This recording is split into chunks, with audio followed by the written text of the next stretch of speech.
नमस्कार साथियों, मैं प्रियंका गुप्ता लर्निंग टुगेदर पे आप सबका स्वागत करती हूँ। कैसे हैं आप सब लोग? तो यहाँ पे जो आज हम लोग बात करने वाले हैं, जो अजीम प्रेमजी फाउंडेशन के बारे में, मैंने उसके लिए 2-3 वीडियो बनाए हैं। आप लोग वहाँ देख सकते हैं और ये बहुत अच्छी संस्था है। अगर आप एजुकेशन के क्षेत्र में काम करना चाहते हैं या फिर आप चाहते हैं कि आपके जॉब के साथ साथ और जो आपको शिक्षा में कमियां दिखती हैं उनको दूर करना चाहते हैं, तो ये संस्था बहुत अच्छी है। यहाँ पे ज्वाइन कर सकते हैं और टाइम टू टाइम हर महीने ही आपको इसकी वेबसाइट पे वैकेंसी देखने को मिल जाएंगी। टीचर, अभी स्कूल टीचर्स और रिसोर्स पर्सन की वैकेंसी निकली हुई है। ठीक है, जो 23 नवंबर तक फॉर्म फिल किए जाएंगे, तो अभी टाइम है जो कैंडिडेट करना चाहते हैं। तो आज बेसिक जो हम लोग बात करने वाले हैं कि जो टीचर और रिसोर्स पर्सन का यहाँ पे सिलेक्शन होता है, वो कितने राउंड में होता है। आपको कम से कम 5 से 6 या 7 राउंड से गुजरना होता है, तब आपका पूरा सिलेक्शन होता है यहाँ पे। तो सबसे पहले बात करेंगे कि सबसे पहला जो है आपका नंबर 1 पे, तो वो होता है आपका रिटन टेस्ट। रिटन टेस्ट में क्या क्या आता है, इसका मैंने अलग से वीडियो बनाया है, आप देख सकते हैं। और मैं डिस्क्रिप्शन बॉक्स में भी इसका लिंक प्रोवाइड कर दूँ, जहाँ से आप इसके बारे में देख सकते हैं। ऑफिशियल वेबसाइट पे भी देख सकते हैं। ठीक है, रिटन टेस्ट होता है आपका, और रिटन टेस्ट आपका ऑनलाइन कंडक्ट करवाया जाता है। कोविड के बाद से ऑनलाइन ही कंडक्ट होता है। और अगर आप रिटन टेस्ट में क्वालिफाई होते हैं, उसके बाद आपको रिक्रूटर राउंड से गुजरना होता है। इसी के बीच में आपको एक ओरिएंटेशन कॉल भी आता है। ओरिएंटेशन कॉल का मतलब हो गया कि वो आपको आपकी संस्था के बारे में, जो उनकी संस्था में काम होते हैं और आपके क्या क्या रोल रह सकते हैं, इन सब के बारे में बताते हैं। स्कूल टीचर्स के क्या रोल रहेंगे, इसके बाद रिसोर्स पर्सन के क्या रोल रहेंगे, क्या क्या आपको काम करने होंगे, कहाँ पे रिपोर्ट सबमिट करनी होगी।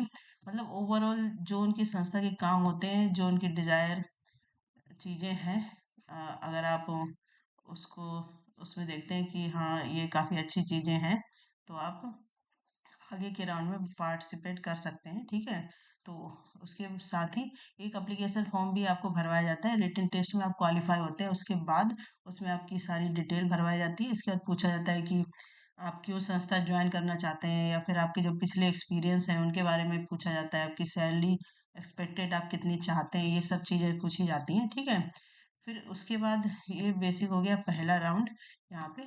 फिर जो मैंने चीज़ें बताई, उसके बाद आपका दूसरा राउंड होता है। और ये सब आपको मेल आते रहते हैं, इसलिए आप अपनी जो मेल आईडी चलती हो वो यहाँ पे सबमिट करें। ठीक है, रिक्रूटर राउंड होता है। इसमें आपसे बेसिकली आपके बारे में, जो आपसे एप्लीकेशन फॉर्म फिल करवाया था, उसके बारे में सारी चीज़ें पूछी जाती हैं। ठीक है, इसके बाद होता है फंक्शनल राउंड। ये इंटरव्यू होता है। यहाँ पे आपसे इंटरव्यू के क्वेश्चन पूछे जाते हैं। जिस भी पोस्ट के लिए आपने अप्लाई किया है, वो आपके जो कॉन्फिडेंस लेवल है या फिर बात करने का तरीका है, ये सारी चीज़ें यहाँ पे देखते हैं। ठीक है, तो ये सारी जो 3 राउंड है, रिटन हो गया, रिक्रूटर राउंड हो गया, इसके बाद फंक्शनल राउंड हो गया, ये आपके ज़्यादातर ऑनलाइन ही होते हैं। मतलब 90% समझ लो, ये तीनों राउंड आपके ऑनलाइन होते हैं। अब यहाँ पे जो एक और राउंड है, ठीक है, लीडर राउंड, ये वाला राउंड आपका ऑफलाइन होता है। ये आपको वहीं पे जाके करना होता है। यहाँ पे आपको वो कोई सिचुएशन देते हैं। मान लो कि आपने रिसोर्स पर्सन के लिए अप्लाई किया है, तो जो आपको काम करना है वैसी कोई सिचुएशन आपको दे देंगे। फिर वो नोटिस करेंगे कि आप कैसे उस समस्या से निकलते हैं, ये सारी चीज़ें। तो ये जो लीडर राउंड होता है, ये बेसिकली आपका ऑफलाइन मोड पे होता है। बाकी ये तीनों होते हैं, रिटन हो गया, रिक्रूटर और फंक्शनल राउंड, ये ऑनलाइन कंडक्ट करवा दिए जाते हैं। ठीक है। तो ये हो गया। अब ये जो 6 स्टेप है यहाँ पे रिसोर्स पर्सन के लिए, ठीक है, जो रिसोर्स पर्सन की पोस्ट के लिए अप्लाई होता है। तो इसके बाद जो स्कूल टीचर है, उसके लिए एक और राउंड होता है लीडर राउंड से पहले। उसको बोलते हैं डेमो राउंड बोल सकते हैं, या डेमो टीचिंग भी बोल सकते हैं। ठीक है, वो स्कूल टीचर के लिए होता है, क्योंकि स्कूल टीचर को ही पढ़ाना होता है यहाँ पे, इसलिए वो डेमो देखते हैं। ये डेमो भी आपका ऑनलाइन या ऑफलाइन हो सकता है। ठीक है, तो आप कोई भी टॉपिक तैयार कर सकते हैं। अगर आप रिटन टेस्ट में क्वालिफाई होते हैं, उसके बाद इसमें क्वालिफाई होते हैं, तो आप उसके बाद डेमो जरूर तैयार कर लें, क्योंकि आपका डेमो होगा वो ऑनलाइन या ऑफलाइन कैसे भी हो सकता है। फिर तो ये स्कूल टीचर के लिए एक राउंड यहाँ पे बढ़ जाता है। बाकी ये 6 राउंड होते हैं। इसका लीडर राउंड जब आप पास कर लेते हैं, उसके बाद आपका डॉक्यूमेंट वेरिफिकेशन होता है। जो भी डॉक्यूमेंट आपने एप्लीकेशन फॉर्म में भरे हैं या फॉर्म फिल करते टाइम भरे हैं, वो सारी चीज़ें आपकी चेक होंगी ओरिजिनल फॉर्मेट में। ठीक है, फिर ये सारे राउंड कंप्लीट होने के बाद फिर आपको आता है ऑफर लेटर।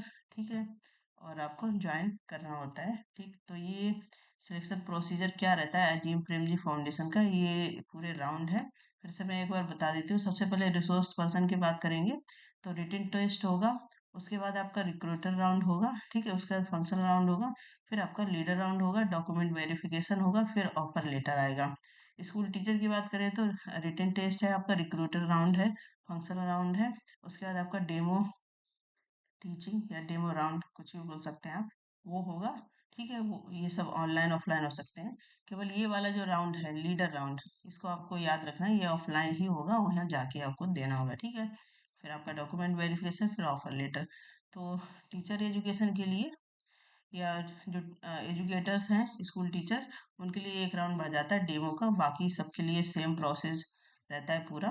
ठीक है, रिटेल से लेके, और जैसे कि यहाँ पे लिखा है there might be additional interview round in some cases, तो वही हो गया आपका डेमो जो है वो एडिशनल हो जाता है।